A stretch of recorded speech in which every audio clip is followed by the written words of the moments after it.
Ang SSS Infanta Branch ay isa sa mga opisina na tumutugon sa mga pangangailangan ng mga miyembro upang mabigyan ng maayos at maginhawang serbisyo. Ang SSS Infanta Branch ay matatagpuan sa CNV Business Hub, 311 General Luna Street, Infanta, Quezon. Ang account officer ng SSS Infanta Branch ay ang kanilang junior analyst na si Rickson Cuerdo. Ang mga lugar na kanyang nasasakupan ay ang mga syudad ng Real, Infanta, General Nakar at ang Pulilio Group of Islands sa Quezon. Siya ay may pinaglilingkuran na higit kumulang 2,012 na employer at 5,531 na employee. Upang mapuntahan ang kanyang mga pinagsisilbihan na kliyente, siya ay gumagamit ng tricycle, jeepney, motorboats at habal-habal.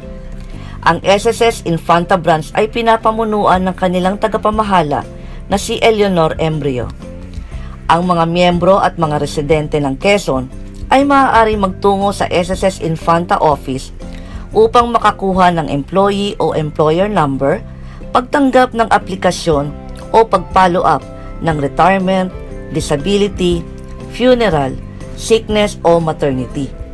Upang makatugon sa pangkalahatang pangangailangan ng mga miyembro, ang SSS Infanta ay may e-center na para sa mga kukuha ng kanilang Unified Multipurpose ID, salary loan, educational assistance loan application, at pagproseso ng ER3 at EML.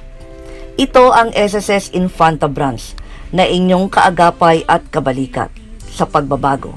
Maraming salamat po. Buti na lang may SSS. Buti na lang may SSS.